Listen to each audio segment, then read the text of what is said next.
So here we're given information that the distance traveled is equivalent to 75 meters for a skater with a mass of 65 kilograms, and we're given information that the coefficient of kinetic friction is 0.10. So the only force really acting here is, in terms of the moving position, is going to be the kinetic friction, although we still have our weight, our normal force, and the kinetic friction, the force of kinetic friction that is slowing the skater down. So the force of kinetic friction is equivalent to the coefficient of kinetic friction times the normal force. The normal force will cancel out with the weight since there's no movement in the y direction. So this would be equivalent to the coefficient of kinetic friction times mg, which has to equal ma in this case, since this is the only force.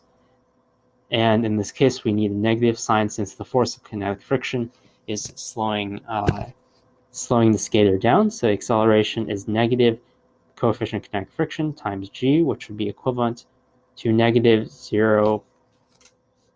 So it would be negative 0.1 times 9.8, which would be negative 0.98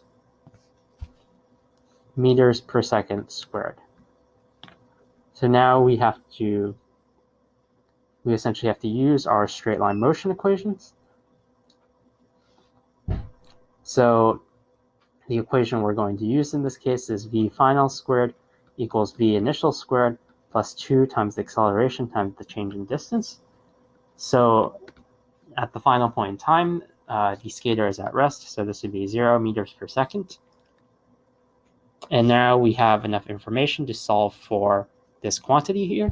So this would be 2 times negative 0.98 times 75. And we can take the square root of this value, and we find that our initial velocity is equivalent to 12.1 meters per second. And this is our final answer.